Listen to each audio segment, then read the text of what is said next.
और हम देखते हैं कि हमारे भारत में प्रमुख रूप से 4 ऋतुएं जो हैं वो होती हैं।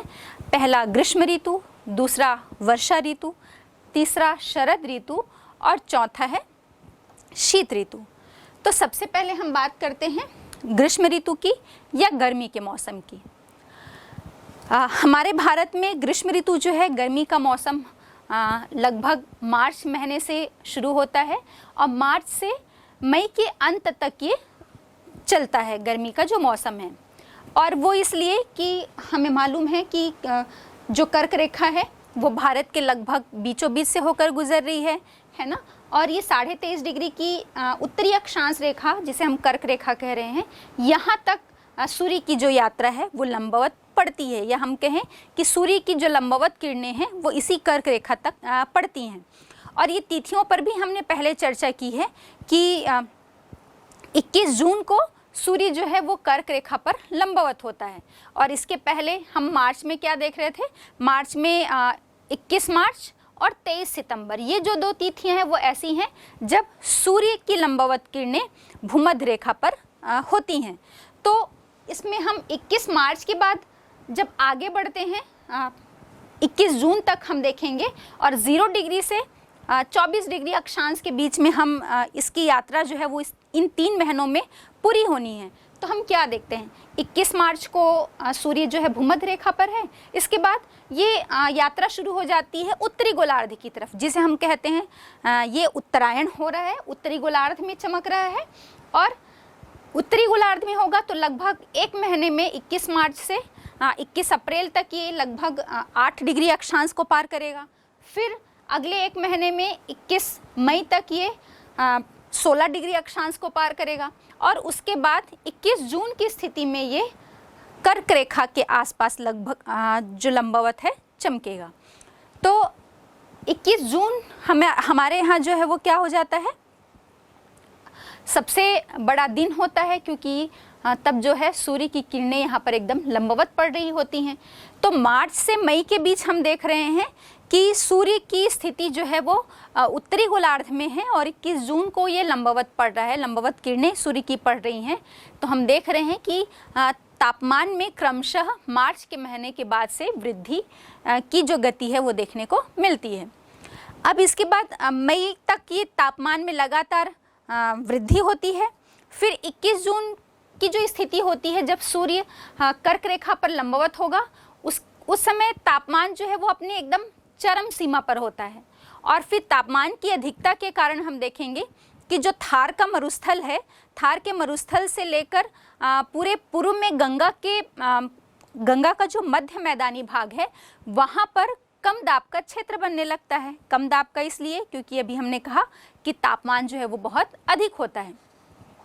और मार्च से मई तक की स्थिति में हम देखेंगे कि उत्तर भारत में दिन में गर्म और शुष्क जो हवाएं हैं, शुष्क पछुआ या पश्चिमी पवनें जो हैं वो चलती हैं, क्योंकि पूरा पश्चिमी जो आपका उत्तर पश्चिम में क्षेत्र जो राजस्थान है, थार का मरुस्थल है, वो एकदम हीटर की भांति जो है वो तपता रहता है, क्योंकि सूर्य की स्थिति जो है वो उत्तरायण की है, कर्क रेखा पर लंबवत है। और इसके कारण यहाँ पर कुछ स्थानीय पवनें जो हैं वो इन गर्मी के महीने में चलने लगती है, लगभग मई के आसपास जब तापमान अपनी चरम पर होता है। और इसे हम पूरे उत्तर भारत में इन चलने वाली गर्म और शुष्क पवनों को लू के नाम से जानते हैं, और ये एक स्थानीय हवा या स्थानीय पवन होती है। इसके बाद हम देखेंगे कि ये पवनें जो है हमने देखी कि पूरे भारत के उत्तरी क्षेत्र में या उत्तरी मैदान में इसका जो प्रभाव है बहुत अधिक होता है, क्योंकि ये पूरे स्थल भाग से घिरा हुआ क्षेत्र होता है। लेकिन इसके बाद हम कभी कभी देखेंगे कि यहाँ पर तेज धूल भरी आंधी भी चलती है इन जून के महीने में, तो जिसके कारण तापमान में थोड़ी सी गिरावट आती है। हमें मालूम है ना कि वायुमंडल के ये जो संगठक तत्व होते हैं, चाहे हम गैसों की बात करें या धूलकण की बात करें, तो ये जो है वो तापमान को थोड़ा सा अवशोषित कर लेते हैं। अब हम देखते हैं इस गर्मी के मौसम के अंत तक, इसके जब गर्मी का मौसम ख़त्म होने को आता है तो तब कई जगहों पर बहुत गरज चमक के साथ तेज आंधियाँ चलती हैं और बारिश भी होती है। इस बारिश को भारत के अलग अलग हिस्सों में अलग अलग नामों से जाना जाता है। जैसे कि जो पश्चिम बंगाल है, यहाँ पर इसे काल बैसाखी कहते हैं। काल बैसाखी इसलिए कि ये वैशाख के महीने में आता है। हिंदी के महीनों के नाम आपको पता होने चाहिए। तो ये वैशाख के महीने में आता है और बहुत तेज़ आंधी तूफान के साथ आता है, इसलिए इसे यहाँ पर काल बैसाखी के नाम से जानते हैं। इसके साथ ही असम में जो है इसे टी शावर कहा जाता है। और साथ ही साथ कर्नाटक और केरल, जहाँ पर कहवा का उत्पादन होता है इन राज्यों में, तो वहाँ पर कहवा में फूल जो हैं वो बहुत जल्दी आ जाते हैं। इस कारण इसे कॉफ़ी शावर के नाम से जाना जाता है। कहवा उत्पादक क्षेत्रों में कॉफ़ी शावर या फिर चेरी ब्लॉसम भी कहा जाता है। और इसके साथ ही पूरे दक्षिणी राज्यों में हम देखेंगे कि इसमें जो आम के फल होते हैं उसमें उसके पकने के लिए ये वर्षा जो है वो बहुत सहायक होती है। तो इसलिए यहाँ पर इसे आम्र वर्षा के नाम से भी जानते हैं भारत के दक्षिणी राज्यों में। तो ये हो गए जो ग्रीष्म ऋतु के अंत तक होने वाली बारिश, जिसे हम भारत के अनेक हिस्सों में कई नामों से जानते हैं। ये तो हो गई बात ग्रीष्म ऋतु की। इसके बाद हम चर्चा करते हैं वर्षा ऋतु पर। तो वर्षा ऋतु जो है वो भारत में जून से सितंबर के मध्य का समय होता है। और हम अपने न्यूज़ चैनलों में देखते भी होंगे और सुनते भी होंगे, और आप समाचार पत्रों में भी पढ़ते होंगे कि लगभग जो 1 जून है वो भारत की जो मुख्य भूमि है उसका दक्षिणतम छोर केरल में इसके आने का समय जो है वो 1 जून होता है। और फिर लगभग 1 महीने के अंतराल में ये पूरे भारत के सभी राज्यों में फैल जाता है। लेकिन हम ये देखते हैं कि जो वर्षा ऋतु होती है इस समय में हम वायुदाब या पवनों की दिशा में भी जो है अंतर आ जाता है, परिवर्तन हो जाता है। पवन की दिशा भी परिवर्तित हो जाएगी और दाब में भी परिवर्तन हो जाएगा, और दाब में परिवर्तन के कारण पवनों की दिशा भी परिवर्तित हो जाएगी। अब इसमें हम देखेंगे कि हवाएं जो है, या हम मानसून की जब बात करते हैं तो हमको पता होना चाहिए, या हम पहले भी चर्चा कर चुके हैं कि मानसून जो है वो मौसम शब्द से बना है अरब के, और हमने ये सब बातों पे चर्चा की थी कि मौसम के अनुसार या वर्ष में जो हवाएं मौसम के अनुसार अपनी दिशा बदल देती है उसे हम मानसून कहते हैं। तो इसी आधार पर हम देखते हैं कि जब ग्रीष्म ऋतु के बाद वर्षा ऋतु का समय आता है तो हमारे भारत में कौन सी, हम मानसून कह देने से ऐसा नहीं है कि सभी मानसूनी हवाओं से हमारे भारत में वर्षा होगी। आपको मालूम होना चाहिए कि हमारे भारत में मानसून की 2 शाखाएं होती हैं। पहला दक्षिणी पश्चिमी मानसून और दूसरा जो है वो उत्तर पूर्वी मानसून। तो इसमें से हमारे भारत में दक्षिणी पश्चिमी मानसून से जो है वो वर्षा होती है। और कारण यही है कि अभी हमने कहा ना, पहले तो तापमान में परिवर्तन, और तापमान में परिवर्तन होने के कारण दाब की स्थिति में परिवर्तन, और उस दाब की जो स्थिति परिवर्तित होती है उसके अनुसार हवाओं की दिशा में भी परिवर्तन हो जाता है।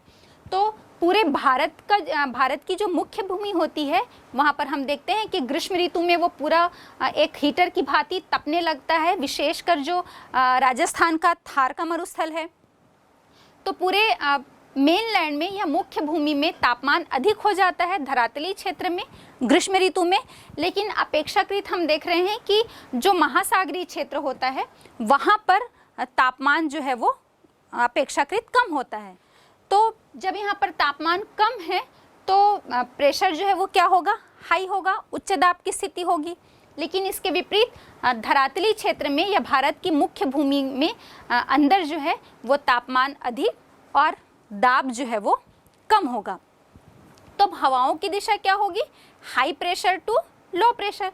तो ये महासागरीय क्षेत्र से आपके भारत की मुख्य भूमि जहाँ पर निम्न दाब का केंद्र बना होता है वहाँ पर हवाएं जो हैं उस दिशा की ओर चलने लगती हैं।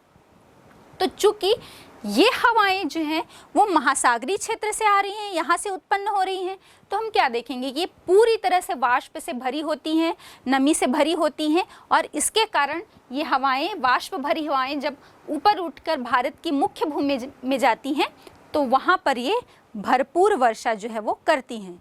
और इनकी दिशा आप देख पा रहे होंगे, दक्षिण पश्चिम है, तो इसीलिए दक्षिण पश्चिमी मानसून से हमारे भारत में, पूरे भारत में जो है वो वर्षा होती है। पूरे भारत में नहीं, हम कहें कि जो भारत की जो 90% वर्षा है, 80 से लगभग 90% जो वर्षा है वो इसी दक्षिण पश्चिमी मानसून से होती है।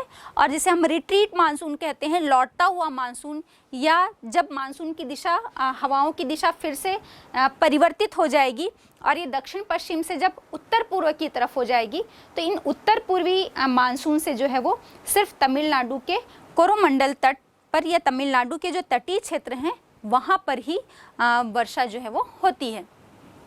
तो आइए हम देखते हैं कि ऐसा नहीं है कि दक्षिण पश्चिमी मानसून आ गया मतलब भारत में पूरी तरह से वर्षा होगी। तो इस मानसूनी हवाओं से वर्षा होने के क्या कारण होते हैं, कैसी स्थितियां बनेंगी जिसके कारण मानसून जो है वो और स्ट्रांग होगा या वीक होगा, इसके कारणों पर हम थोड़ी सी विस्तृत चर्चा कर लेते हैं। सबसे पहला रीज़न या कारण जो होता है मानसून के आने का, हम देखते हैं कि लगभग मई से जून में, हम फिर से बात कर लेते हैं, भारत की मुख्य भूमि में टेम्परेचर हाई, प्रेशर लो, मतलब तापमान उच्च और दाब की स्थिति निम्न होती है। और इस जलीय क्षेत्र में, महासागरीय क्षेत्र में हम देखते हैं कि यहाँ पर तापमान अपेक्षाकृत मेनलैंड की अपेक्षा यहाँ पर तापमान कम और प्रेशर हाई। तो वहाँ प्रेशर लो और यहाँ प्रेशर हाई, तो हवाएं जो हैं वो इस महासागरीय क्षेत्र से स्थलीय भाग की तरफ, निम्न दाब के केंद्र की तरफ हवाएं जो है वो चलने लगती हैं। और विशेषकर हम देखेंगे कि पूरा उत्तर का मैदानी क्षेत्र, गंगा का जो मध्य मैदानी भाग है और साथ ही जो राजस्थान का मरुस्थलीय क्षेत्र है, वहाँ पर और ज़्यादा लो प्रेशर की स्थिति जो है वो बन जाती है। इसके अलावा हम देखेंगे कि भारत के अलावा जो बांग्लादेश है, म्यांमार है, आपका पाकिस्तान का पेशावर है, यहाँ पर भी टेम्परेचर हाई और प्रेशर लो की स्थिति बनती है और पूरा समूचा उत्तरी मैदानी क्षेत्र जो है वो एक लो प्रेशर का केंद्र बन जाता है। पहला कारण ये है।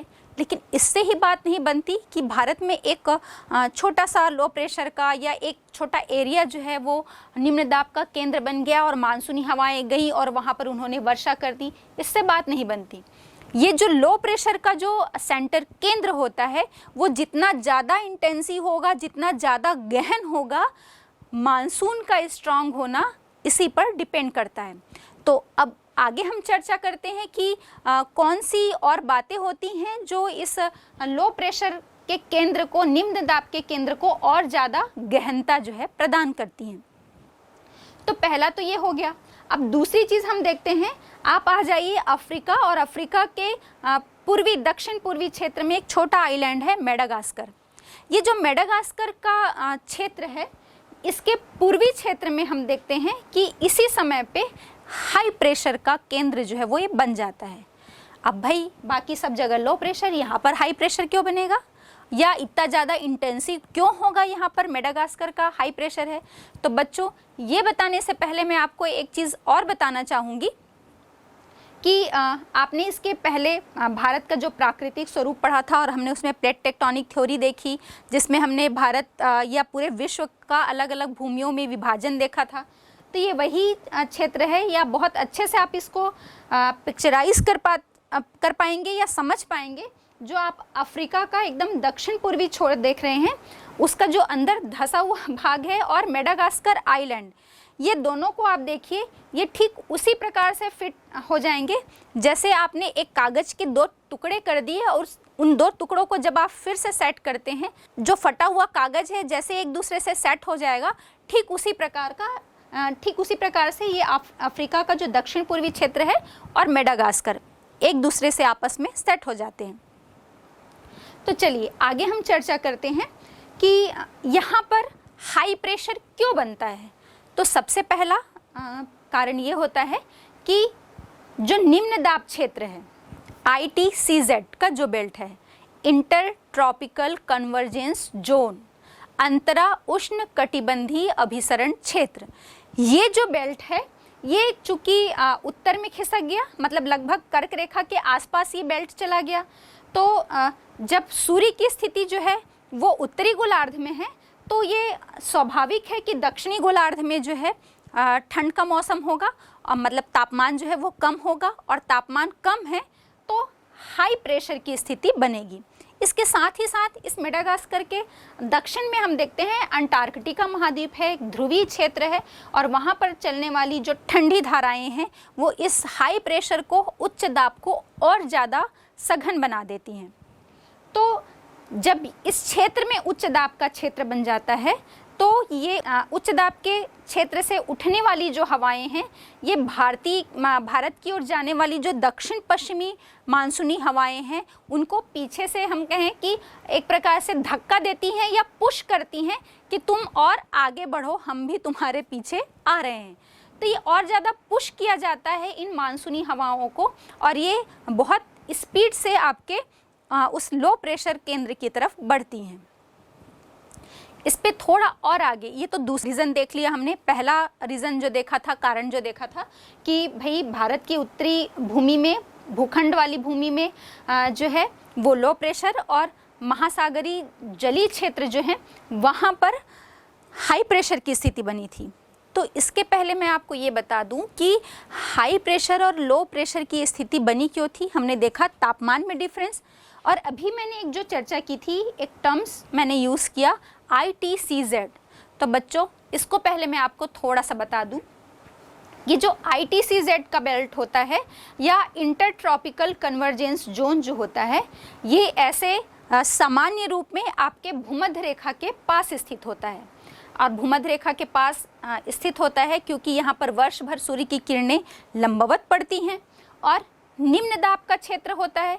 और इस निम्न दाब के क्षेत्र से जो भी हमने बात की थी ना, ऊपरी वायुमंडलीय परिसंचरण, और उसमें हमने क्या देखा था कि इस निम्न दाब के क्षेत्र से ऊपर उठी हुई जो हवाएं हैं वो उत्तरी गोलार्ध में अपने दाहिने मुड़कर उपोष्ण उच्च दाब की पेटी की तरफ, और दक्षिणी गोलार्ध में अपने बाईं दिशा में मुड़कर उपोष्ण उच्च दाब की पेटी के पास नीचे की तरफ मुड़ जाती हैं, और इसी हाई प्रेशर बेल्ट में ये नीचे की तरफ उतरती हैं। तो यहाँ पर उतरने से हम क्या देख रहे हैं, उतरी, और उसके बाद फिर ये एक सरफेस विंड बनकर, धरातली हवा बनकर ये फिर से भूमध्य रेखा की तरफ चलने लगती हैं। तो जो उत्तर में आ रही हैं वो उत्तर पूर्वी व्यापारिक हवाएं, और दक्षिण की तरफ से हमने देखा था दक्षिण पूर्वी व्यापारिक हवाएं। तो ये इन दोनों हवाओं का क्या होता है, यहाँ पर अभिसरण होता है। अभिसरण मतलब दो हवाएं जो हैं वो आमने सामने आती हैं, एक विपरीत दिशा से एक दूसरे के आमने सामने आकर मिल रही हैं।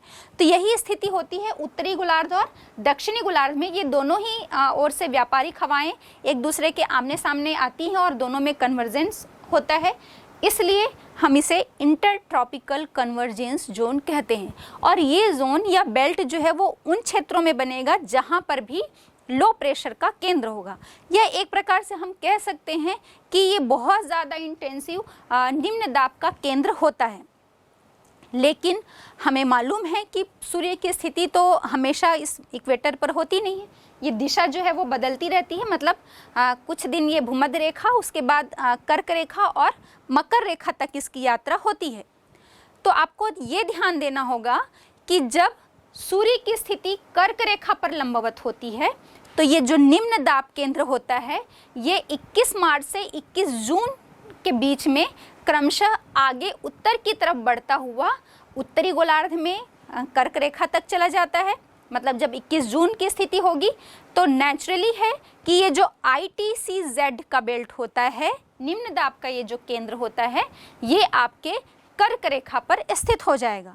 और ठीक इसके विपरीत स्थिति जो है, जब ये फिर से भूमध्य रेखा पर आएगा और भूमध्य रेखा के बाद ये जब वापस ये मकर रेखा पर नीचे दक्षिणी गोलार्ध की तरफ इसकी यात्रा होती है, तो ये फिर से 23 सितंबर से लेकर 22 जून तक की, 21 से 22 जून की स्थिति में ये जो ITCZ का जो बेल्ट है ये आपके उसका अनुसरण करती हुई, सूर्य की लंबवत किरणों का अनुसरण करती हुई ये पेटी जो है वो क्रमशः इन 3 महीनों में नीचे की तरफ आती हुई ये मकर रेखा के लंबवत हो जाती है। तो ITCZ की जो पेटी है, ये जो बेल्ट है, ये स्थिर नहीं होती है, ये खिसकती रहती है। और किसके कारण खिसकती है? तो जहाँ पर भी सूर्य की किरणें लंबवत होगी, सूर्य की उत्तरायण और दक्षिणायन की स्थिति के अनुसार ये जो ITCZ का बेल्ट है ये उत्तर और दक्षिण की तरफ मूव करता है या स्थानांतरित हो जाता है। तो ठीक अभी हमने जब बात की थी कि स्थल क्षेत्र में अधिक तापमान और जलीय क्षेत्र में कम तापमान, तो अब इसका जो तीसरा फैक्टर, पहला तो हमने देख लिया ताप और दाब में डिफरेंस, अब ये ताप और दाब में डिफरेंस और क्यों अधिक हो जाता है, दूसरा फैक्टर हमने देखा मेडागास्कर आइलैंड के पूर्वी क्षेत्र में और ज़्यादा हाई प्रेशर का बनना, उच्च दाब का बनना। इसमें तीसरा जो चीज़ है वो यही है ITCZ।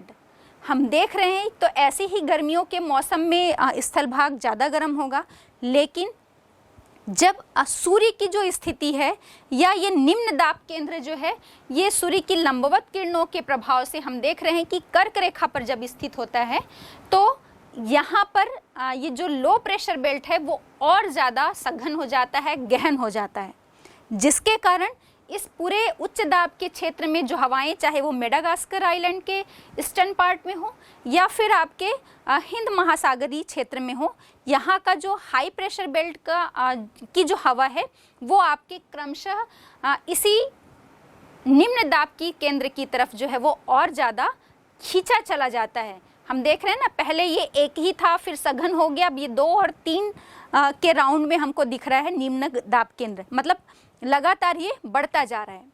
तो ये 3 फैक्टर हो गए। इसमें एक और चौथा फैक्टर जो इसको प्रभावित करता है वो हम देखेंगे तिब्बत का पठार। तिब्बत के पठार की भी अपनी एक अहम भूमिका होती है भारत के मानसून को और ज़्यादा तीव्र गति उसमें लाने के लिए, उसको प्रभावित करने के लिए। वो ऐसे कि जब सूर्य की स्थिति उत्तरायण की हो रही है, मतलब सूर्य जो है वो कर्क रेखा पर लंबवत चमकता है, तो हम देखेंगे ये तिब्बत का पठार, ये लो प्रेशर जो एरिया है वो उत्तर की तरफ और बढ़ गया, और इसके उत्तर की तरफ और बढ़ने से चूँकि ये तिब्बत का पठार जो है वो भी एकदम गर्म तवे की भांति तपता रहता है, और साथ ही साथ ये लो प्रेशर बेल्ट जो है वो और अपनी तरफ खींचता है इसे। और हम ये देख रहे हैं कि जो तिब्बत के पठार का निर्माण है वो वॉल्केनिक एरप्शन या ज्वालामुखी के कारण हुआ है, जिसके कारण ये टेम्परेचर को और ज़्यादा एब्जॉर्ब कर लेता है, अवशोषित कर लेता है। तो लगभग हिमालय की ऊंचाई के जितना ऊंचा ये जो पठार है ये भी हीटर की भांति तपता है, और यहाँ पर भी एक निम्न दाब का केंद्र, क्योंकि ताप जो है, तापमान बहुत ज़्यादा बढ़ गया, इसलिए प्रेशर की स्थिति जो है वो बहुत ज़्यादा लो हो गई। तो चौथा कारण ये होता है मानसून को जो और ज़्यादा स्ट्रांग बनाता है वो ये है तिब्बत के पठार का एकदम तप्त और गर्म होना। और ये गर्म और तप्त जो हीटर की भांति काम कर रहा है तिब्बत का पठार, ये यहाँ पर पूरे उत्तर भारत के मैदानी क्षेत्र में जो लो प्रेशर का एक केंद्र बना है उसको और ज़्यादा गहन बना देता है। इसके साथ ही साथ हम देखेंगे पूर्वा जेट की भी एक महत्वपूर्ण भूमिका होती है। पूर्वा जेट कैसे? ये हम उपोष्ण पछुआ जेट की बात की थी हमने, जो वेस्टर्न डिस्टर्बेंस हमने इसके पहले पढ़ा था, और जो जेट धाराएं उष्णकटिबंध के ऊपर उत्पन्न होती हैं और पूर्व दिशा से उत्पन्न हो रही है उसे हम उष्णकटिबंधीय पूर्वा जेट कह रहे हैं। तो ये वही सरफेस से ठीक ऊपर, सरफेस के नीचे हम देख रहे हैं कि मानसूनी हवाएं प्रवाहित हो रही हैं, और ठीक उसके ऊपर की तरफ जो ये पूर्वा जेट प्रवाहित होता है ये लगभग भारत के दक्षिणी भाग से जब होकर गुजरता है तो ये पूर्वा जेट जो है ये इसको और ज़्यादा पुश करता है और मानसूनी हवाओं को कहता है कि भाई आप बहुत तीव्र गति से भारत के इस मेनलैंड में पहुंचिए और वहाँ पर बहुत अच्छी खासी बारिश कराइए, क्योंकि ये जैसे मेडागास्कर का हाई प्रेशर लैंड इसको पुश करता है, ठीक उसी प्रकार ये पूर्वा जेट भी यहाँ पर आके और हाई प्रेशर बनाकर इसे ऊपर की तरफ उठने के लिए और ज़्यादा दबाव बनाती है, धक्का देती है, प्रेशर देती है, और इस तरह से इसके पुश करने के कारण ये जो मानसून है वो और तेज गति से भारत में प्रवेश करता है और बहुत अच्छी जो है वो बारिश कराता है। बच्चों, इसके साथ एक छोटी सी चीज़ जो है वो आपको और ध्यान में रखनी है कि जितना ज़्यादा टेम्परेचर होगा, जितना ज़्यादा राजस्थान का मरुस्थलीय क्षेत्र, थार का मरुस्थल तपेगा, उतना ज़्यादा जो है वो क्या होगा, लो प्रेशर जो है वो सघन होगा। ये तो हमने देखा ही। हमें मालूम है कि सबसे ज़्यादा एल्बिडो जो है, एल्बिडो मतलब सूर्य का प्रकाश हम तक पहुंचा, और इस सूर्य के प्रकाश की मात्रा को बिना अवशोषित किए जब ये किसी तत्व, वस्तु या पदार्थ के द्वारा वापस वायुमंडल में लौटा दिया जाता है तो हम इसे अल्बिडो कहते हैं। और अल्बिडो जो है वो लगभग सरफेस जो प्लेन होती है और वाइट होती है, सफ़ेद लगभग होती है, हल्के रंग की, वहाँ पर उसका अल्बिडो जो है वो सबसे ज़्यादा होता है। तो हम यदि बात करें तो बर्फ़ का अल्बिडो है वो सबसे ज़्यादा होता है। और इसी क्रम में हिमालय पर्वत श्रेणी भी अपनी एक अहम भूमिका निभाता है कि जितना टेम्परेचर इसके बर्फ़ आच्छादित जो क्षेत्र हैं वहाँ पर पड़ता है, और ये हिमाच्छादित क्षेत्र जो हैं वो सूर्य के प्रकाश को बिना अवशोषित किए वापस एटमॉस्फेयर में लौटा देते हैं। तो तापमान और ज़्यादा उतना बढ़ेगा, जितना तापमान और बढ़ेगा उतना प्रेशर लो होगा, और जितना लो प्रेशर होगा वो हाई प्रेशर से अपनी तरफ हवाओं को खींचेगा, बोलेगा कि भाई जल्दी आइए और बारिश कराइए। तो ये सारे फैक्टर्स जो हैं वो मिलकर हमारे भारत के मानसून को और ज़्यादा स्ट्रॉन्ग बनाते हैं। तो बच्चों, हमने देखा कि भारत के मानसून को जो प्रभावित करने वाले कारक थे वो एक अलग फैक्टर, और इसके साथ ही साथ जो कौन सी ऐसी कंडीशंस हैं, जो परिस्थितियां बनती हैं जो हमारे भारत को और ज़्यादा स्ट्रॉन्ग बनाती हैं और ज़्यादा मात्रा में बारिश होने की संभावना रहती है, उस पर हमने अभी विस्तृत चर्चा की।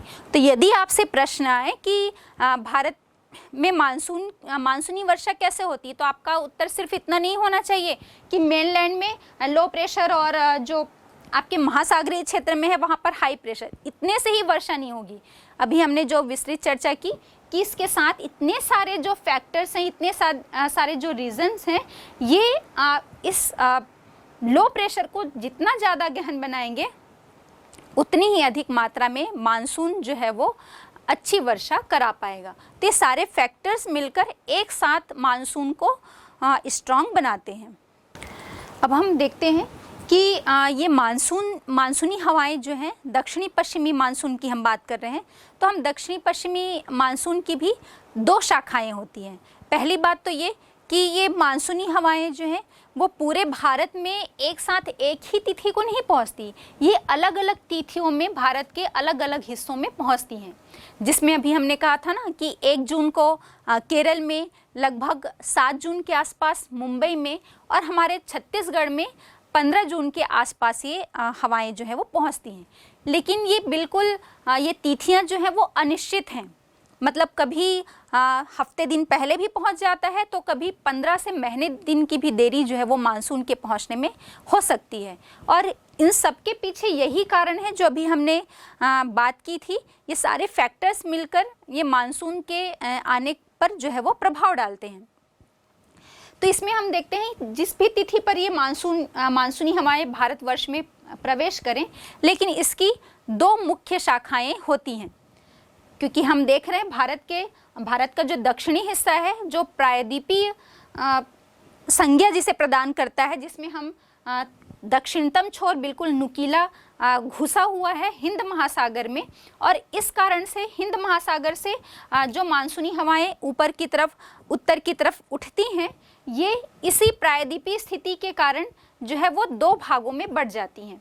एक जो है वो पश्चिम में चली जाती है, जिसे अरब सागरीय मानसूनी शाखा कहते हैं, और दूसरी जो है वो पूर्व की तरफ चली जाती है, और पूर्व में हमारी बंगाल की खाड़ी है, और इसे बंगाल की खाड़ी वाली मानसूनी शाखा कहा जाता है।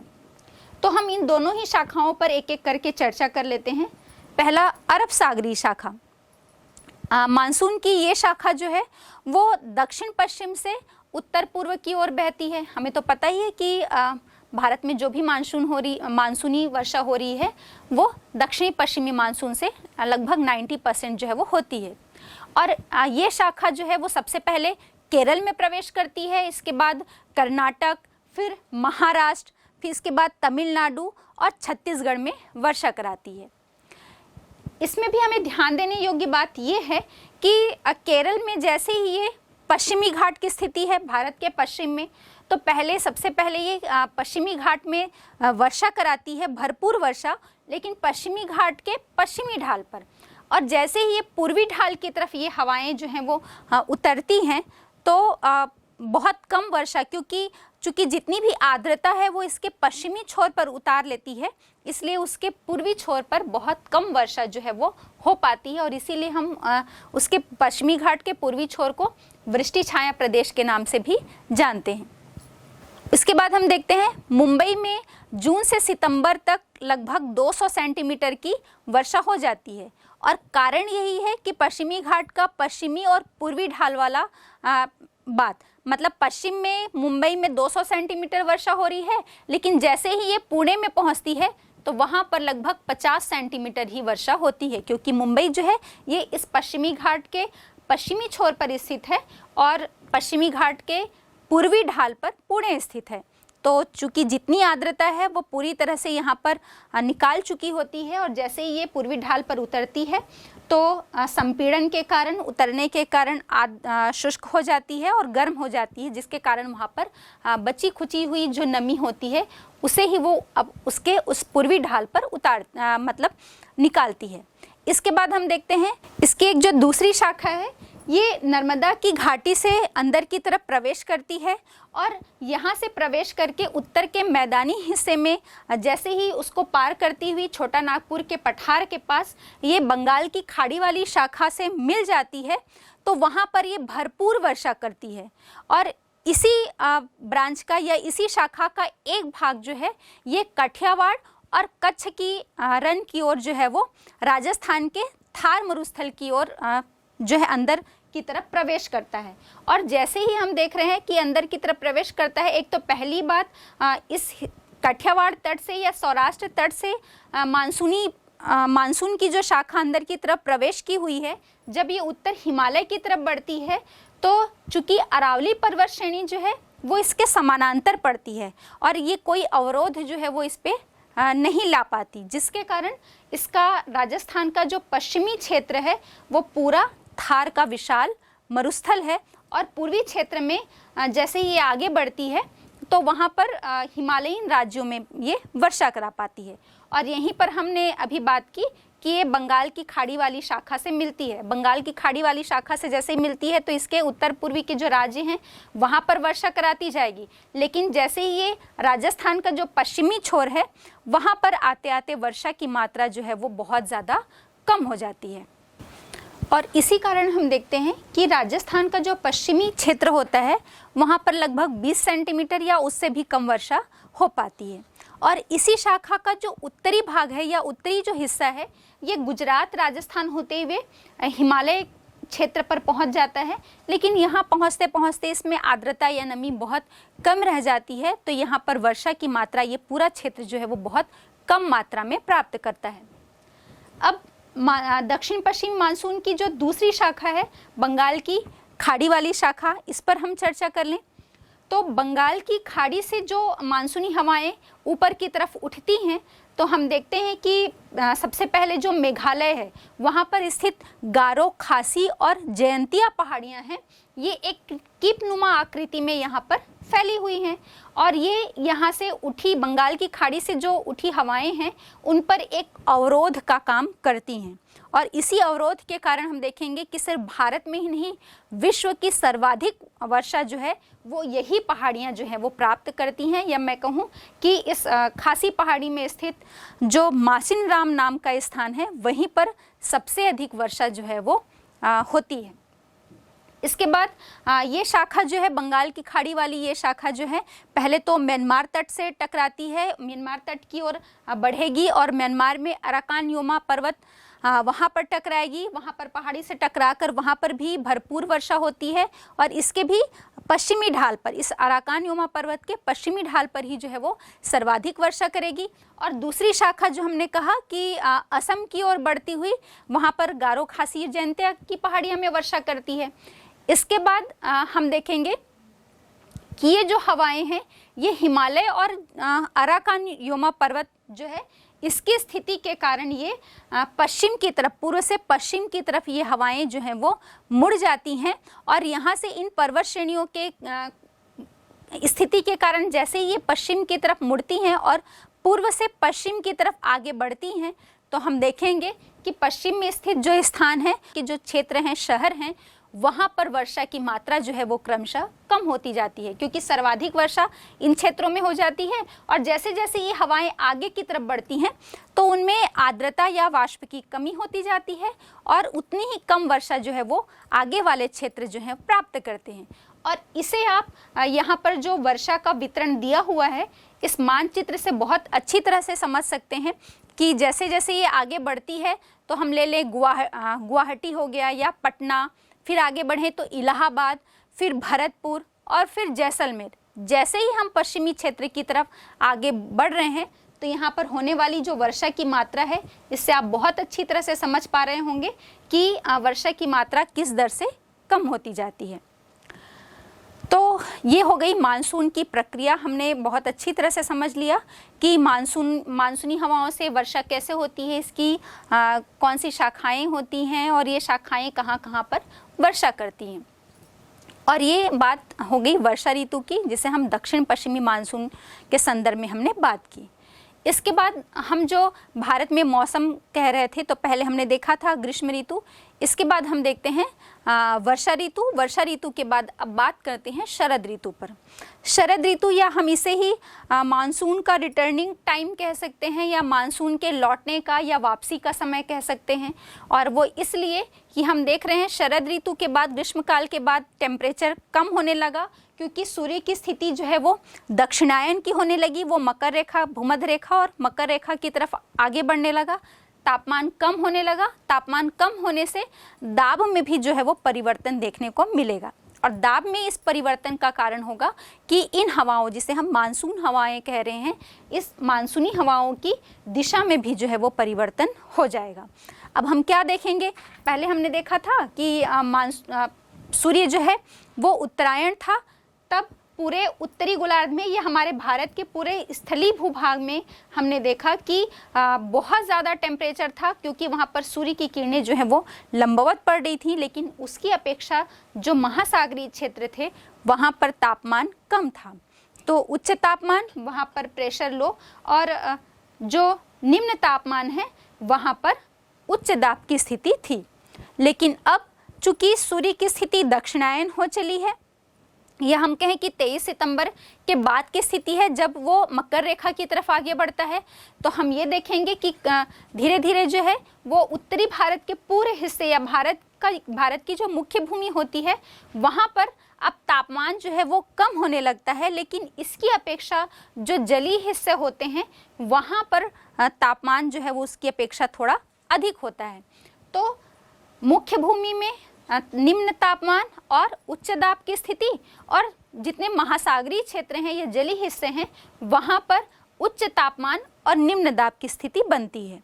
तो अब हवाओं की दिशा में ठीक इसके विपरीत परिवर्तन अब देख रहे हैं। जो पहले महासागर से स्थलीय भाग की तरफ चल रही थी, अब क्या होगा, ये स्थल भाग से महासागरों की तरफ चलेंगी। तो इसमें लौटते हुए मानसून से बारिश कम होती है, या हम कहें कि नहीं के बराबर, लगभग जो 10% बारिश की हमने चर्चा की थी लौटते हुए मानसून से या उत्तर पूर्वी मानसून से होती है।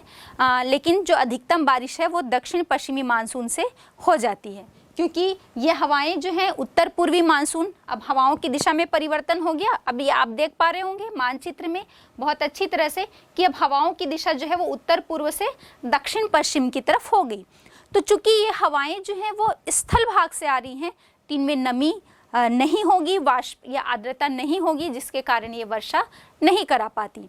अब इसमें थोड़ा सा हम चर्चा कर लेते हैं। जैसे ही अक्टूबर की शुरुआत होती है, उत्तर भारत में जो है वो तापमान तेजी से गिरने लगता है, कम होने लगता है, और नवंबर के स्टार्टिंग वीक में या उत्तरार्ध में ही देखेंगे, नवंबर के शुरुआती जो सप्ताह होते हैं वहाँ पर उत्तर पश्चिम भारत में जो निम्न दाब का केंद्र था अब वो उच्च दाब के केंद्र में परिवर्तित हो जाता है, क्योंकि वहाँ पर टेम्परेचर जो है वो क्या हो गया, कम हो गया, और दाब की स्थिति अब उच्च होने लगती है। इसके साथ ही हम देखेंगे कि जो बंगाल की खाड़ी है उस क्षेत्र में अब निम्न दाब की स्थिति बन गई, तो हवाएं जो हैं ये इस उच्च दाब से निम्न दाब की तरफ चलने लगती हैं। अब इसकी तिथियां भी मानसून के वापस होने की जो तिथियां हैं वो भी, जैसे मानसून के आगमन की तिथि होती है वो अलग अलग होती है, ठीक उसी प्रकार मानसून के वापसी की तिथि भी जो है वो अलग अलग होती है। लेकिन इसके पहले आप जान लीजिए, जो भी मैंने बात की थी कि लगभग 10% वर्षा जो है वो लौटते हुए मानसून से होती है या उत्तर पूर्वी मानसून से होती है। तो हम देखते हैं कि जैसे ही ये आपके पूर्वोत्तर राज्य हैं वहाँ से या पश्चिम बंगाल से जो हवाएं वापस आती हैं या लौटती हैं या उनके दिशा में जो परिवर्तन हो रहा है, तो बीच में आपका बंगाल की खाड़ी का क्षेत्र आ जाता है, जहाँ से ये लौटता हुआ मानसून थोड़ी बहुत मात्रा में वाष्प ग्रहण कर लेता है और इस तमिलनाडु के जो तटीय क्षेत्र पड़ते हैं, कोरोमंडल तट वाला जो पहाड़ियों वाला जो क्षेत्र होता है, वहाँ पर उस तटीय क्षेत्र में ये जाकर वर्षा कर देती हैं। जो बंगाल की खाड़ी से वाष्प इन्होंने ग्रहण किया था वो इस तमिलनाडु के तटीय क्षेत्र में निकाल देती है। तो हम देखते हैं कि पूरे समूचे भारत में ग्रीष्मकाल में वर्षा होती है, लेकिन तमिलनाडु के तटीय क्षेत्रों में या तमिलनाडु में हम कहें कि शीतकाल में वर्षा होती है, लौटते हुए मानसून से जो है वो वर्षा होती है। ये बात आपको ध्यान में रखना है। ये अंतर क्या, लगभग 90% वर्षा जो है पूरे भारत में, समूचे भारत में हो जाती है और मानसून की किस मानसून से, दक्षिणी पश्चिमी मानसून से। लेकिन तमिलनाडु में दक्षिण पश्चिमी मानसून से वर्षा नहीं होती, यहाँ पर उत्तर पूर्वी मानसून या जिसे हम लौटता हुआ मानसून कहते हैं उससे वर्षा होती है। और कारण यही है कि ये लौटता हुआ मानसून वापसी में बंगाल की खाड़ी से वाष्प ग्रहण कर लेता है और इस वाष्प को ये तमिलनाडु के पहाड़ी क्षेत्रों में निकाल देता है।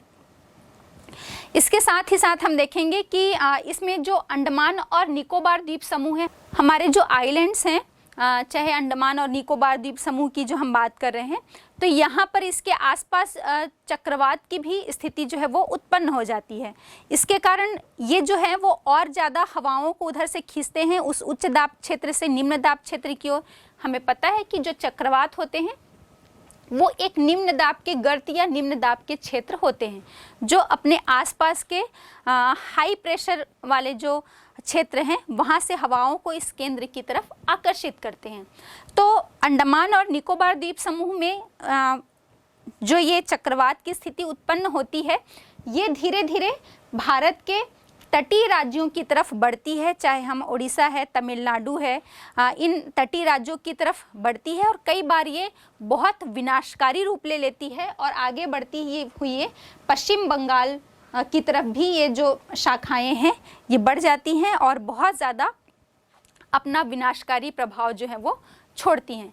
इसका अधिकतर प्रभाव हम देखेंगे तो इसके पूर्वी राज्य हैं जहाँ पर आप कृष्णा, कावेरी है, गोदावरी नदियों के जो डेल्टाई क्षेत्र या इसके जो बेसिन क्षेत्र में सघन आबादी वाले भाग हैं, वहाँ पर ये चक्रवात जो हैं यहाँ से उत्पन्न होकर इन तटीय क्षेत्रों से ही टकराते हैं और कई बार इन्हीं तटीय क्षेत्रों में ही ये उत्पन्न होते हैं और पूरे तटीय राज्यों को अपने इस विनाशकारी प्रभाव से प्रभावित करते हैं।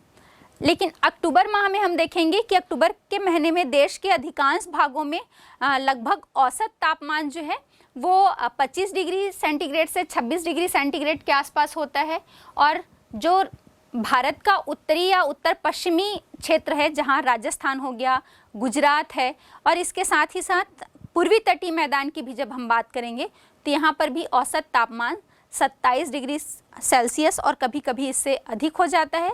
लेकिन जम्मू कश्मीर, हिमाचल प्रदेश, उत्तराखंड, मध्य प्रदेश, कर्नाटक और जो आंतरिक हिस्से हैं कर्नाटक के प्रायद्वीपीय पठार के जो आंतरिक हिस्से हैं वहाँ पर जो तापमान है वो 25 डिग्री सेल्सियस से भी कम रहता है। अब हम भारत की चौथी ऋतु शीत ऋतु के बारे में बात करते हैं। शीत ऋतु मतलब हमें मालूम है ठंड का मौसम होता है और हमारे भारत में ये ठंड का मौसम जो है वो लगभग नवंबर दिसंबर से प्रारंभ होकर फरवरी के मध्य तक होता है। यहाँ पर तापमान में इस समय जो है बहुत गिरावट जो है वो दर्ज की जाती है, लेकिन इसमें भी हम देखेंगे कि उत्तर और दक्षिण भारत के टेम्परेचर में हमको बहुत अंतर देखने को मिलता है। जहाँ उत्तर भारत या उत्तर के जितने भी मैदानी इलाके हैं वहाँ पर हम देखेंगे तो तापमान में बहुत तेज़ी से गिरावट आ जाती है। लेकिन हम वहीं दक्षिणी भारत में देखेंगे तो यहाँ पर समूचे दक्षिणी भारत में समुद्र का एक समकारी प्रभाव होता है, समजलवायु वाला होता है, इसलिए यहाँ पर तापमान में बहुत ज़्यादा गिरावट नहीं आ पाती। हम यदि उत्तर में चले जाएं, पूरे जो हिमालयीन क्षेत्र के जो राज्य हैं या जो क्षेत्र वहाँ पर स्थित हैं, तो वहाँ पर तो हम देखेंगे कि ठंड के मौसम में तापमान जो है वो हिमांक से भी नीचे चला जाता है। लेकिन थोड़ा सा उसकी अपेक्षा जो है वो आपके पंजाब, हरियाणा या उत्तर प्रदेश में इससे थोड़ा अधिक तापमान होता है, और उससे भी अधिक तापमान जो है वो आपके दक्षिणी भारत में होता है।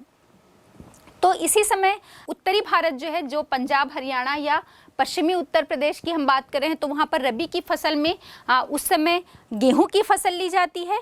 लेकिन उसी समय पे दक्षिणी भारत में चूँकि समुद्र के समकारी प्रभाव के कारण तापमान अधिक होता है, तो वहाँ पर चावल की जो फसल है लहलहाती है।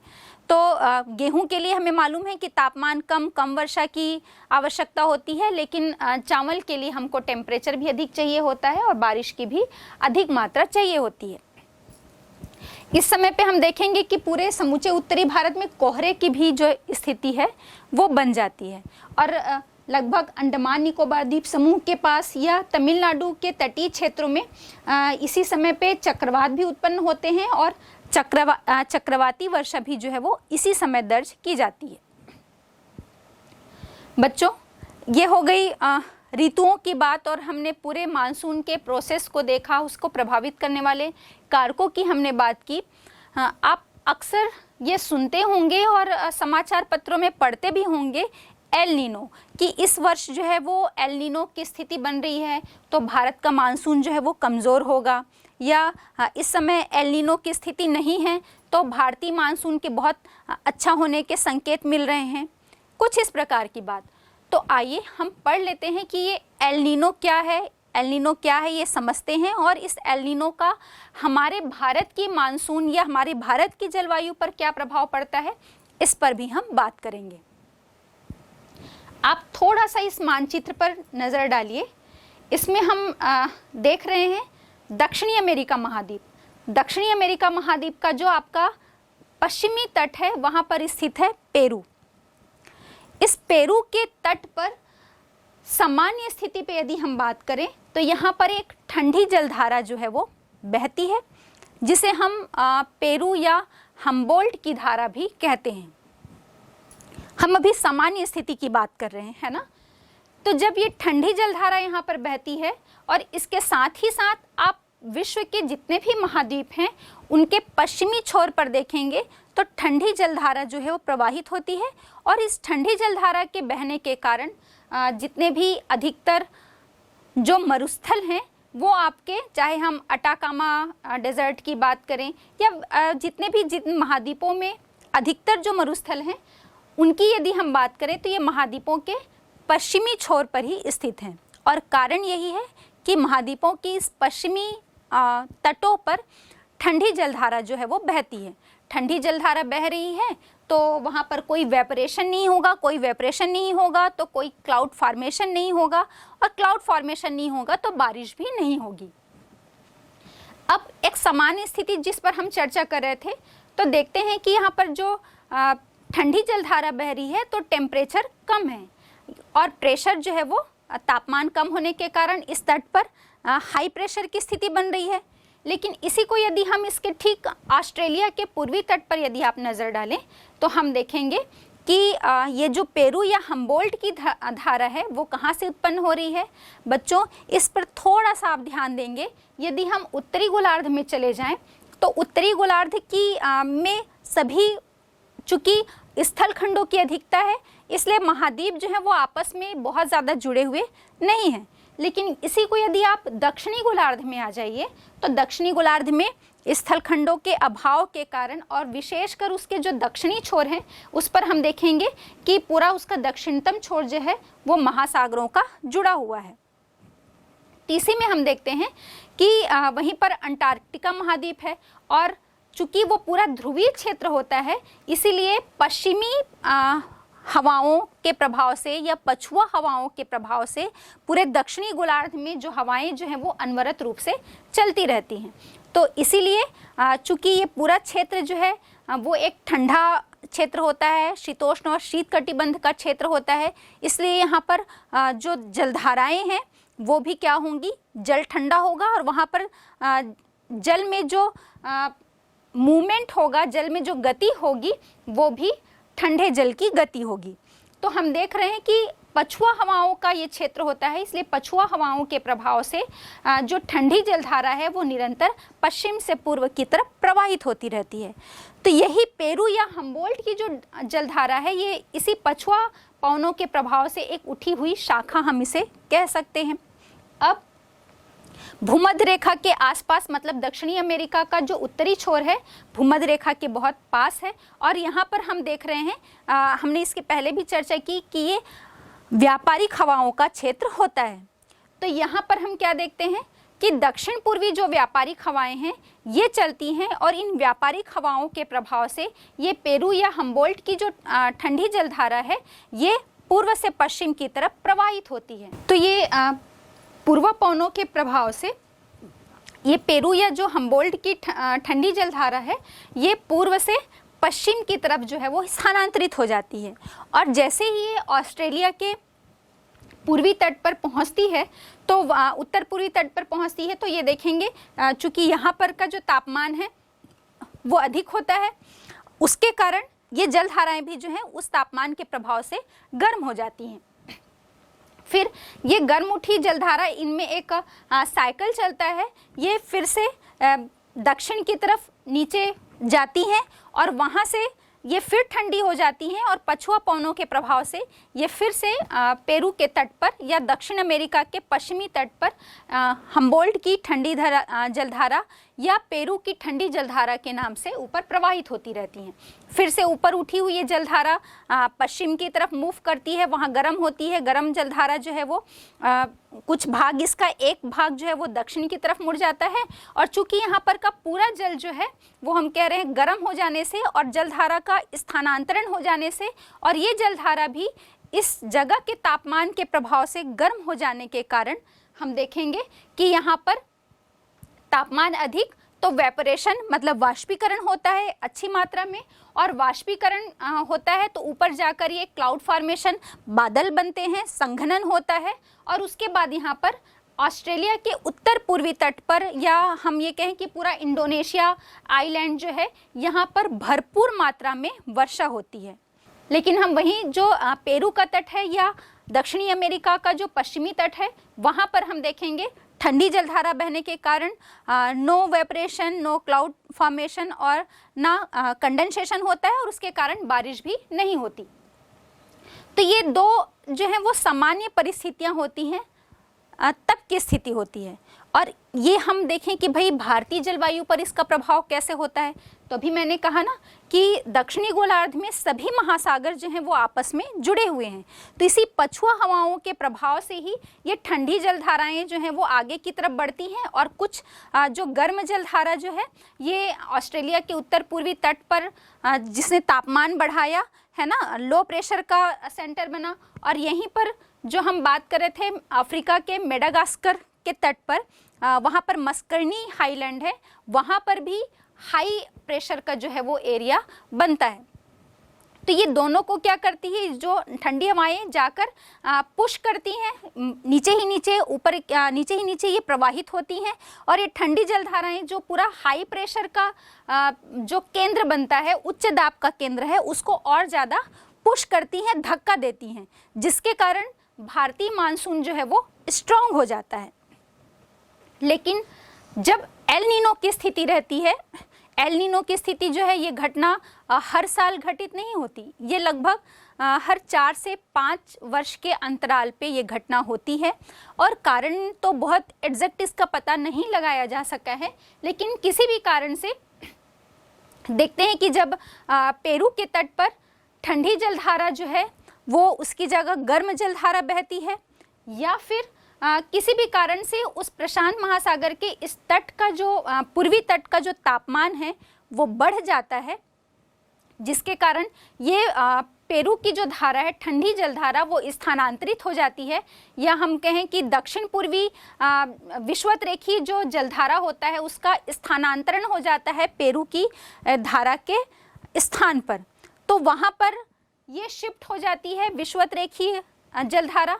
अब वहाँ पर पेरू की जो ठंडी जलधारा बहती थी उसकी जगह अब गर्म जलधारा का जो है वो प्रवाह हो रहा है, या हम कहें कि ऑस्ट्रेलिया के पूर्वी तट से दाब की स्थिति जो है वो बदल गई, क्योंकि दक्षिणी अमेरिका के तट पर पहले जो ठंडा था, तापमान कम था, तो दाब की स्थिति उच्च थी, जिससे धाराएं जो हैं वो पश्चिम से पूर्व की तरफ हो रही थी प्रवाहित। लेकिन अब इसके ठीक अपोजिट जो है कंडीशन बन रही है।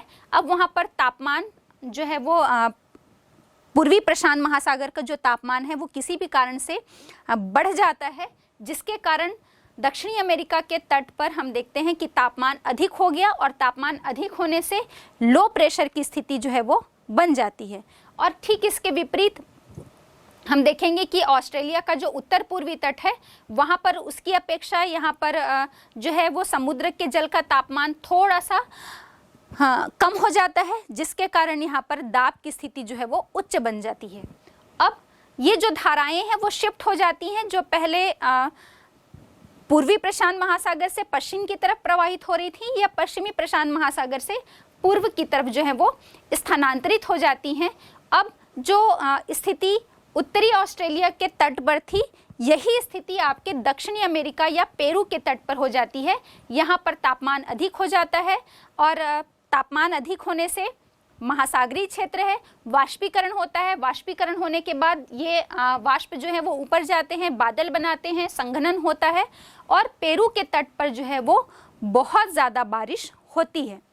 लेकिन ठीक इसके विपरीत हम देखते हैं कि जो ऑस्ट्रेलिया का उत्तर पूर्वी तट था, यहाँ पर अब कम जो है वो तापमान जो है वो अपेक्षाकृत कम हो जाता है, तो प्रेशर की स्थिति अधिक हो जाती है, और ये पूरे क्षेत्र में इंडोनेशिया या हम उत्तरी पूर्वी ऑस्ट्रेलिया के तट पर देखें तो भयंकर सूखे की स्थिति का सामना करना पड़ता है। और इंडोनेशिया के बहुत सारे जो द्वीप समूह हैं वहाँ पर आप इन दिनों पे ये समाचार सुनेंगे भी और देखेंगे कि वहाँ के जंगलों में आग लगने की भी स्थिति बन जाती है, इतना भयंकर सूखा जो है वो पड़ता है। तो ठीक इस बदली हुई स्थिति का भी प्रभाव हमको देखने को मिलेगा। जो हाई प्रेशर हिंद प्रशांत महासागर से ही अटलांटिक महासागर और हिंद महासागर की तरफ बढ़ी थी और भारत के मानसून को इसने पुश किया था, अब इसके ठीक विपरीत जो है अब यहाँ पर चूंकि लो प्रेशर का सेंटर बन गया है, तो वो हाई प्रेशर की तरफ कहाँ से मूव करेगी, या भारत की जो मानसूनी हवाएं हैं उसको वो कहाँ से पुश कर पाएंगी, क्योंकि यहाँ पर तो लो प्रेशर की स्थिति बन गई। तो अब जो जलधाराएं हैं या हवाएं हैं उनकी स्थिति अब हाई प्रेशर से लो प्रेशर की तरफ मूव कर जाती है। तो हम देखते हैं कि जिस साल एल नीनो की घटना होती है, हमारा भारतीय मानसून जो है उच्च दाब के केंद्र के कमजोर स्थिति के कारण कमजोर पड़ जाता है, और वहाँ पर बारिश की मात्रा जो है वो बहुत कम हो जाती है। कई बार तो सूखे की स्थिति बनती है। लेकिन जिस साल एल नीनो नहीं रहता है, इन सामान्य परिस्थिति में हम देखेंगे कि उच्च दाब का जो केंद्र है वो पुश किया जाता है, और उसके द्वारा ये भारतीय मानसून को भी ऊपर की तरफ पुश करता है, और हमारा भारतीय मानसून जो है वो बहुत ज़्यादा स्ट्रांग होता है।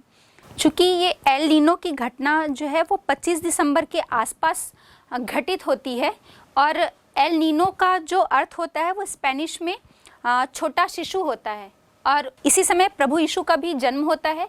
तो इसी के नाम पर इस घटना को, ये जो घटना मतलब प्रशांत महासागर के तापमान के बढ़ने की जो ये घटना होती है, इसी आधार पर इसे एल नीनो का नाम दिया गया है। तो बच्चों, अभी हमने देखा कि एल नीनो क्या होता है और इसका भारत के मानसून या जलवायु पर क्या प्रभाव पड़ता है। अब हम बात कर लेते हैं थोड़ी सी, जब हम बार बार जलवायु की बात कर रहे हैं, मौसम की बात कर रहे हैं, तो जलवायु परिवर्तन की जो ये वर्तमान चिंतनीय विषय है या चिंतनीय जो घटना है, इस पर हम थोड़ी चर्चा कर लेते हैं। जलवायु परिवर्तन अभी हमें देखने को मिल रहा है, मतलब आप महसूस करते होंगे कि जो ठंड का मौसम आता है तो हमें कई ठंड के मौसम कई साल तो ऐसे निकल जाते हैं जब हमको स्वेटर भी निकालने की ज़रूरत नहीं पड़ती, मतलब ठंड बहुत कम पड़ रही है। और गर्मी जो है वो आपके लगभग फरवरी से शुरू होकर जून और जुलाई तक भी, क्योंकि मानसून आने में देरी होती है और ये गर्मी का मौसम जो है हमें बहुत अधिक गर्मी का अनुभव कराती है। हम देखते हैं कि मौसम जो है वो भी शिफ्ट हो रहा है, वेदर शिफ्ट हो रहा है, और इसका जो परिणाम है ये लगातार जो हमने औद्योगिकरण या नगरीकरण किया है, इन सब से जो निकलने वाली गैसें हैं, चाहे हम CO2 की बात करें, हम मीथेन की बात करें, ये सब जो गैसें हैं उनका ये प्रभाव आपके वायुमंडल में पड़ रहा है और वायुमंडल का जो तापमान है उसमें लगातार वृद्धि जो है वो दर्ज की जा रही है। और इसके कारण हम देख रहे हैं कि हमारे समुद्र के जो जल स्तर हैं उनमें वृद्धि हो रही है, उनमें परिवर्तन देखने को मिल रहा है। ग्लेशियर्स जो हैं वो पिघल रहे हैं, हिमनद जो हैं वो हमारे लगातार छोटे होते जा रहे हैं। और इसके साथ ही साथ जो मनुष्य है इनके स्वास्थ्य पर इसका बुरा प्रभाव तो पड़ ही रहा है, क्योंकि वेदर भी जो है वो लगातार शिफ्ट होता जा रहा है। और इसके साथ चूंकि हमारा भारत देश जो है वो एक कृषि प्रधान देश है, तो मानसून में देरी और इसकी जो अनिश्चितता है इसके कारण कृषक पर भी, उसके जीवन पर भी जो है वो बहुत गहरा प्रभाव पड़ता है। कभी कम बारिश की वजह से सूखा पड़ जाता है, उसकी फसलें जो हैं उत्पादन नहीं हो पाता, जिससे वो बहुत ज़्यादा घाटे में चला जाता है और उसके सामने एक स्थिति बन जाती है कि वो अपना जीवन यापन कैसे करे। और कई बार तो देखते हैं कि बहुत ज़्यादा बारिश की वजह से बाढ़ की स्थिति बन जाती है, और बाढ़ की स्थिति कारण भी जो हम देखेंगे कि पूरी फसलें जो हैं वो खड़ी फसलें भी बर्बाद हो जाती हैं। तो ये सब जो ये सारी चीज़ें जो है वो हम देख रहे हैं, वेदर का शिफ्ट होना या जलवायु में परिवर्तन का जो प्रमुख कारण एक ग्लोबल वार्मिंग, और इसकी वजह से ये सारे जो परिणाम हैं ये हमको देखने को मिल रहे हैं। तो बच्चों, इसके लिए हमें बहुत सतर्क होने की आवश्यकता है, और सोचने वाली बात यह है कि हमारे भारत की जो स्थलाकृति है, जो हमारे भारत की जलवायु को एक अलग पहचान देती है, इस सब चीज़ को देखते हुए हम जो अपने स्तर पर जो हम अपनी जलवायु को प्रभावित ना कर पाएँ, उस पर एक निगेटिव इफ़ेक्ट ना डालें, ऐसी कोशिश हमें करनी चाहिए। बच्चों, आपकी परीक्षा में कुछ विकल्प ऑब्जेक्टिव टाइप के क्वेश्चन पूछे जाते हैं, कुछ लघु उत्तरीय प्रश्न, कुछ एक वाक्य में उत्तर दीजिए और कुछ दीर्घ उत्तरीय प्रश्न। तो आइए आपके इस चैप्टर से हम देखते हैं कि इन सभी प्रकार के प्रश्नों में किस प्रकार के जो प्रश्न हैं या कौन कौन से प्रश्न जो है पूछे जाने की संभावना बनती है। तो सबसे पहले हम जो ऑब्जेक्टिव टाइप के कुछ क्वेश्चंस हैं जिनके पूछे जाने की संभावना है उस पर हम आज चर्चा कर लेते हैं। तो आपके सामने ये कुछ प्रश्न नज़र आ रहे होंगे। एक प्रश्न पूछा गया है और उसके 4 विकल्प दिए गए हैं, उसमें आपको सही उत्तर का चयन करना है। तो सबसे पहले हम देखते हैं पहला प्रश्न आपसे पूछा गया है, निम्नलिखित में से कौन सा विकल्प भारत की जलवायु को प्रभावित नहीं करता है या जलवायु को प्रभावित नहीं करता है। तो इसमें 4 विकल्प दिए गए हैं। पहला है अक्षांश, दूसरा जलवायुवेत्ता, तीसरा समुद्र से दूरी और चौथा है वायुदाब। तो आप भी एक बार ये विचार कीजिए कि इन चारों विकल्पों में से कौन सा विकल्प जो है वो हमारा सही उत्तर होगा। प्रश्न पूछा गया है कि कौन सा विकल्प जो है वो जलवायु को प्रभावित नहीं करता है। आपको ध्यान में रखना होगा, नहीं करता है, करता है नहीं करता है। तो हमने जब चैप्टर को पूरे विस्तार से चर्चा की थी तब हमने देखा था अक्षांश तो बहुत अच्छी तरह से प्रभावित करता है जलवायु को, क्योंकि जब भी हम पूरे गोलार्ध में या पृथ्वी में उत्तरी अक्षांश या दक्षिणी अक्षांश, या मैं ये कहूँ कि निम्न अक्षांश से जैसे जैसे हम उच्च अक्षांशों की तरफ उत्तरी गोलार्ध में भी और दक्षिणी गोलार्ध में भी ऊपर की तरफ जाते हैं, उच्च अक्षांशों की तरफ, तो सूर्य की किरणें जो हैं वो क्रमशः तिरछी होती जाती हैं। तो जहाँ पर सूर्य का प्रकाश अधिक पड़ेगा वहाँ पर तापमान अधिक होगा या सीधी किरणों से तापमान जो है तापमान में वृद्धि होगी, और तिरछी किरणें जो हैं, जहाँ पर तिरछी किरणें पड़ेंगी वहाँ पर कम तापमान होगा।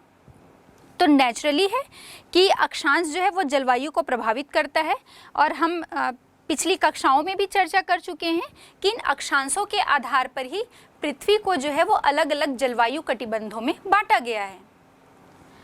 अब एक और जो विकल्प इसमें दिया गया है, समुद्र से दूरी। तो नेचुरली है, समुद्र से दूरी भी जो है वो जलवायु को प्रभावित करती है। इसकी भी हमने चर्चा की है कि समुद्र के तट पर स्थित जो स्थान होते हैं वहाँ पर सम जलवायु का क्षेत्र होता है, ना बहुत अधिक गर्मी और ना बहुत अधिक ठंडी।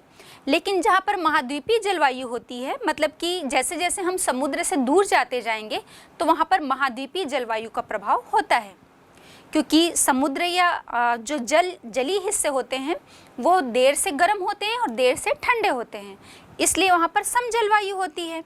लेकिन जैसे जैसे हम स्थल भाग की तरफ बढ़ते जाते हैं तो हम वहाँ पर देखते हैं कि तापमान में बहुत अंतर आ जाता है, चाहे वो दैनिक तापमान हो, मासिक तापमान की बात करें या फिर वार्षिक तापांतर की। और नेक्स्ट है आपका वायुदाब।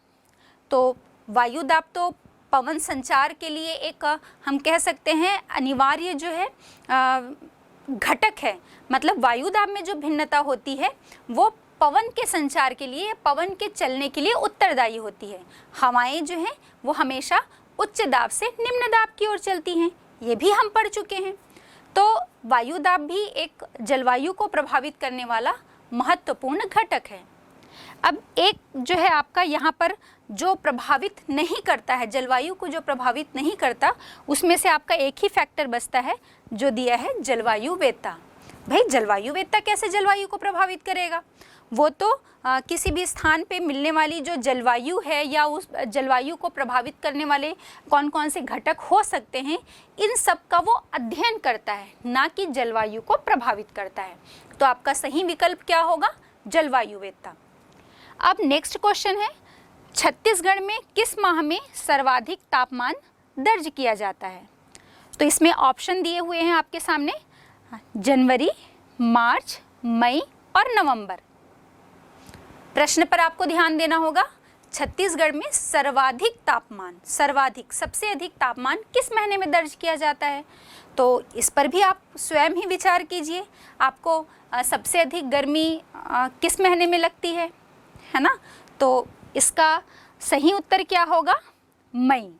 मई में यहाँ पर सर्वाधिक तापमान जो है वो दर्ज किया जाता है। इसी महीने में हम देखेंगे कि बहुत तेज गर्म हवाएं चलती हैं, तापमान अपनी चरम पर होता है।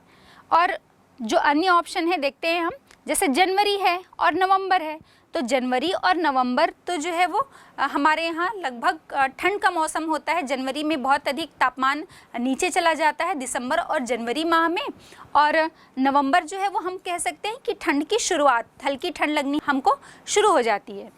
और मार्च की हम बात करें तो ये गर्मी की शुरुआत का मौसम होता है, लेकिन तापमान अपनी चरम पर मई में होता है। तो मई जो है वो सही विकल्प है। इसके बाद हम देखते हैं भारत में मानसून का आगमन किस माह में होता है ना? तो इस पर भी हमने चर्चा कर चुकी है चैप्टर को पढ़ने के दौरान। और यहाँ पर ऑप्शन जो है वो आपके पास दिए हुए हैं, जून, दिसंबर, अगस्त और इनमें से कोई नहीं। तो सही विकल्प क्या होगा आपका? भारत में मानसून का आगमन हम देखते हैं कि जून के प्रथम सप्ताह में होता है, तो जून जो है वो हमारा सही उत्तर होगा। फिर अगला क्वेश्चन है, सामान्यतः ऊंचाई के साथ तापमान में क्या परिवर्तन होते हैं? तो क्या तापमान बढ़ता है, घटता है या अपरिवर्तित रहता है, और इनमें से कोई नहीं, मतलब इनमें से कोई परिवर्तन जो है वो तापमान में नहीं होता। तो इसकी भी चर्चा हमने की है। जैसे जैसे हम ऊंचाई के अनुसार ऊपर की तरफ जाते हैं, ऊंचाई में जाते हैं, तो हम देखते हैं कि तापमान में कमी आती है। मतलब हम 1 किलोमीटर पे चले जाएं तो 6.5 डिग्री सेल्सियस की दर से तापमान जो है वो कम हो जाता है। तो यहाँ पर हमारा सही उत्तर जो है वो होगा तापमान में परिवर्तन किस प्रकार का होता है, घटता है। नंबर बी जो है वो आपका सही उत्तर होगा। फिर हम देखते हैं नेक्स्ट है, संसार का सर्वाधिक वर्षा वाला स्थान कौन सा है? तो इसमें दिया गया है ब्राज़ील, इंडोनेशिया, केन्या और भारत। तो बच्चों इसका भी उत्तर आपको पता होना चाहिए। सर्वाधिक वर्षा वाला स्थान जो है वो हमारे भारत देश में स्थित है। जो हमारे पूर्वोत्तर राज्य हैं उसमें जो हमारा राज्य है मेघालय, और मेघालय में जो गारो, खासी और जयंतिया पहाड़ियाँ हैं, ये तीनों ही जो हैं वो बंगाल की खाड़ी से आने वाली मानसूनी हवाओं को रोककर भरपूर वर्षा जो है वो पूरे पूर्वोत्तर राज्य में कराती हैं। और उसमें भी सबसे अधिक जो वर्षा होती है वो हमारे खासी पहाड़ी में स्थित ये जो मौसिन राम नाम का स्थान है, वहीं पर सर्वाधिक वर्षा जो है वो दर्ज की जाती है। तो आपका सही उत्तर क्या होगा? डी, भारत। अब आपका अगला प्रश्न है, ग्रीष्म ऋतु में उत्तरी मैदान में बहने वाली जो गर्म हवाएं होती हैं उन्हें किस नाम से पुकारा जाता है? तो ऑप्शन दिए हुए हैं आपके सामने, काल बैसाखी, व्यापारिक पवने, लू या इनमें से कोई नहीं। तो हमें पता है पहला जो ऑप्शन दिया हुआ है काल बैसाखी। तो काल बैसाखी तो आपको पता है ये पश्चिम बंगाल में प्री मानसून जो बारिश होती है, मतलब बारिश के पहले जो तेज वर्षा होती है, चूँकि ये वैशाख के महीने में आती है और बहुत ही अंधड़ तूफान के साथ ये हवा आती है, इसलिए यहाँ पर इसका नाम काल बैसाखी है। अब जो व्यापारिक पवने दी हुई हैं ये भी हमें पता है कि ये एक प्रकार की ग्रही पवने हैं। 3 ग्रही हवाएं या स्थायी हवाएं हमने पढ़ी थी, व्यापारिक पवने, पछुआ पवने और ध्रुवीय पवने। तो ये व्यापारिक पवने हैं। तो अब आपका ऑप्शन जो है वो बच जाता है लू, और हमें मालूम है लू एक स्थानीय हवा का नाम है और वो हमारे भारत के उत्तर के विशाल मैदान में चलने वाली बहुत ही गर्म हवा है, जिसे हम लू के नाम से जानते हैं। तो लू जो है वो हमारा सही उत्तर होगा। फिर नेक्स्ट है, निम्नलिखित में से कौन सा कारण भारत के उत्तर पश्चिमी भाग में शीत ऋतु में होने वाली वर्षा के लिए उत्तरदायी है? तो इस पर हम चर्चा कर लेते हैं। ऑप्शन दिए हुए हैं, चक्रवाती अवदाब, पश्चिमी विक्षोभ, दक्षिण पश्चिम मानसून और लौटता हुआ मानसून। तो इन सभी ऑप्शन पर हम देख लेते हैं। जैसे चक्रवाती अवदाब है, तो चक्रवाती अवदाब या चक्रवाती वर्षा जो है वो हम देखते हैं जो निम्न दाब के क्षेत्र बनते हैं बंगाल की खाड़ी में, उसके कारण अधिकतर वर्षा जो है वो तटीय क्षेत्रों में होती है या तटीय राज्यों में होती है। तो ये ऑप्शन तो नहीं है। उसके बाद हम देखते हैं दक्षिण पश्चिम मानसून। तो दक्षिण पश्चिम मानसून से तो पूरे भारत के लगभग सभी हिस्सों में जो है वो वर्षा होती है। फिर लौटता हुआ मानसून, तो इस पर भी हमने चर्चा की थी कि लौटते हुए मानसून से या रिटर्निंग मानसून से जब मानसून वापस जाता है या हम कहें कि हवाओं की दिशा विपरीत होती है, दक्षिण पश्चिम से उत्तर पूर्व से होती है, तो इस ये लौटता हुआ जो मानसून है जब वो पूर्वोत्तर राज्यों से वापस जाता है तो जो बंगाल की खाड़ी बीच में पड़ती है उससे वो कुछ मात्रा में वाष्प या नमी ग्रहण कर लेता है और तमिलनाडु के तटीय हिस्से में वर्षा करता है। तो लौटते हुए मानसून से यदि आपको एक क्वेश्चन और बनता है कि लौटते हुए मानसून से भारत के किस हिस्से में वर्षा होती है, तो आपका उत्तर होगा तमिलनाडु। अब एक ऑप्शन बचता है आपका पश्चिमी विक्षोभ। तो इस पर भी हमने चर्चा की थी कि जो भूमध्य सागर है वहाँ से जो हवाएं आगे की तरफ बढ़ती हैं एशिया की तरफ, तो चूंकि वो कैस्पियन सागर या भूमध्य सागर ये सबसे पर्याप्त मात्रा में वाष्प ग्रहण करती हुई आगे बढ़ती हैं, और जब ये आगे बढ़ती हैं तो यही हवाएं जो हैं वो उत्तर भारत में जब प्रवेश करती हैं तो वहाँ के जितने पर्वतीय राज्य हैं या उत्तर के जो राज्य हैं जैसे पश्चिमी उत्तर प्रदेश हो गया, पंजाब है, हरियाणा है, यहाँ पर इन पश्चिमी विक्षोभ के द्वारा वर्षा होती है। तो आपका सही उत्तर होगा पश्चिमी विक्षोभ। अब नेक्स्ट है आपका, किस नियम के अनुसार हवाएं जो हैं वो उत्तरी गोलार्ध में अपने दाएं और दक्षिणी गोलार्ध में अपने बाईं दिशा में मुड़ जाती हैं।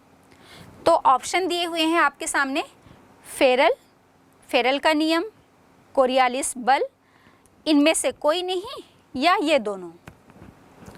तो आपका उत्तर क्या होगा? ये दोनों ही।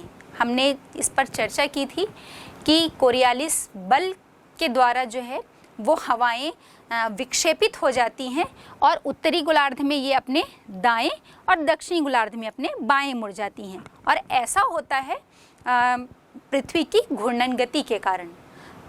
और फेरेल्स लॉ, इसी नियम को जब हवाएं जो हैं उत्तरी गोलार्ध में अपने दाएं और दक्षिणी गोलार्ध में अपने बाएं मुड़ जाती हैं, इस नियम की का जो पता है वो फेरेल महोदय ने लगाया, इसलिए इसे फेरेल्स लॉ भी कहते हैं। तो हम ये कह सकते हैं कि ये दोनों ही जो हैं वो हवाओं के उत्तरी गोलार्ध में अपने दाएं और दक्षिणी गोलार्ध में अपनी बाएं दिशा में मुड़ने के लिए उत्तरदायी हैं। अब नेक्स्ट है आपका, भारत के किस भाग में सर्वाधिक दैनिक तापमान दर्ज किया जाता है? तो ऑप्शन दिए हुए हैं आपके सामने, थार का मरुस्थल, तटीय मैदान, हिमालय का पर्वतीय क्षेत्र या इनमें से कोई नहीं। तो आपका उत्तर क्या होगा? थार का मरुस्थल। हमें पता है कि यहाँ पर महाद्वीपीय जलवायु मिलती है, महाद्वीपीय जलवायु और साथ ही पूरा मरुस्थलीय क्षेत्र है, रेत ही रेत है सब तरफ। तो जब दिन में सूर्य का प्रकाश पड़ता है तो ये बहुत जल्दी गर्म हो जाता है और रात में उतनी ही जल्दी जो है वो परावर्तन के कारण इसका तापमान कम हो जाता है। तो यदि हम पूरे क्षेत्र में देखेंगे तो सर्वाधिक दैनिक तापमान जो है वो आपके थार के मरुस्थल में पाया जाता है। अब जैसे तटीय क्षेत्र है, तो तटीय क्षेत्र में तो हमने पढ़ा है कि यहाँ पर समजलवायु वाला क्षेत्र होता है, और पर्वतीय क्षेत्र में तो ऊंचाई के कारण ऐसे ही तापमान कम मिलता है। तो सही उत्तर है आपका थार का मरुस्थल। फिर अगला क्वेश्चन है, भारत के मालाबार तट में मानसून की किस शाखा के द्वारा वर्षा होती है? तो मानसून की किस शाखा के द्वारा वर्षा होती है? ऑप्शन दिए हुए हैं, दक्षिण पश्चिम मानसून, उत्तर पूर्वी मानसून, चक्रवाती अवदाब और इनमें से कोई नहीं। तो मालाबार तट जो है वो हमें पता है भारत के केरल में पड़ता है, केरल का तटीय क्षेत्र है जिसे हम मालाबार तट कहते हैं। और हमें ये भी मालूम है कि भारत में जब मानसून का आगमन होता है तो वो सबसे पहले केरल राज्य में प्रवेश करता है। तो नेचुरली है कि दक्षिण पश्चिम मानसून से पूरे हमारे भारत में वर्षा होती है और मानसून का प्रथम आगमन जो है वो केरल राज्य में होता है। तो मालाबार तट में कहाँ मानसून के किस शाखा के द्वारा वर्षा होगी? तो दक्षिण पश्चिम मानसून के द्वारा। और जब हम उत्तर पूर्वी मानसून के द्वारा वर्षा की बात करें तो हमने थोड़ी देर पहले ही चर्चा की थी कि तमिलनाडु राज्य या उसका जो तटीय और पर्वतीय क्षेत्र है वहीं पर लौटते हुए मानसून के द्वारा पूरे भारत में वर्षा होती है। और चक्रवाती अवदाब, तो जितने तटीय क्षेत्र हैं बंगाल की खाड़ी में जो उठने वाला चक्रवात है उसके द्वारा पूरे तटीय क्षेत्र में वर्षा होती है, चाहे वो चेन्नई हो, विशाखापट्टनम हो, उड़ीसा का तटीय क्षेत्र हो या पश्चिम बंगाल का, यहाँ पर ये वर्षा कराती है। तो बच्चों ये हो गए आपके कुछ उस चैप्टर से जो बहुविकल्पीय या MCQS टाइप या ऑब्जेक्टिव टाइप के प्रश्न जो हैं वो पूछे जा सकते हैं। और उसमें से आपको 4 ऑप्शन दिए होंगे, इसमें आपको एक सही उत्तर का जो है वो चयन करना है। तो आपको अपने अध्याय को अंदर पूरा डीपली जाके पढ़ना है और उसमें खुद से आपको, ये तो कुछ संभावनाएं मैंने बताई, इसके अलावा और भी कुछ क्वेश्चंस जो हैं वो आपसे पूछे जा सकते हैं। तो आपको चैप्टर को बहुत अच्छी तरह से अध्ययन करना है, समझना है और खुद से आपको इस तरह के जो छोटे प्रश्न के रूप में पूछे जा सकते हैं वो प्रश्न जो है वो आपको उस चैप्टर से निकालने हैं। अब ये जो आपका चैप्टर है एक बहुत इम्पॉर्टेंट चैप्टर है, इस पे आपको ध्यान रखना होगा। आपसे प्रश्न पूछे जा सकते हैं कि मानसून क्या है, छोटे हम कह सकते हैं अति लघुत्तरीय प्रश्न के रूप में आपसे पूछा जा सकता है कि मानसून क्या है, कहाँ से आया, या एल नीनो क्या है ना। वर्षा ऋतु में वायु दाब या पवन संचार की स्थिति को पूछा जा सकता है। और बड़े प्रश्नों के रूप में आपको तैयार करना है। यदि आपको पूरी मानसून की घटना, मानसून क्या है, ये कैसे होता है, तो आपको जो हमने ये 5 से 6 जो उसके प्रोसेस बताए थे उसको आपको बहुत अच्छी तरह से तैयार करना है। और साथ ही साथ ग्रीष्मकालीन मानसून में दक्षिण पश्चिमी मानसून के अंतर्गत होने वाली वर्षा और उत्तर पूर्वी मानसून को भी आपको बहुत अच्छी तरह से समझाना है। हाँ, इसमें आपको मानचित्र का बहुत अच्छे से ध्यान रखना है और ये कोशिश करनी है कि आपका कोई भी उत्तर जो है वो आपके बिना मानचित्र के रिप्रेजेंट ना होने पाए।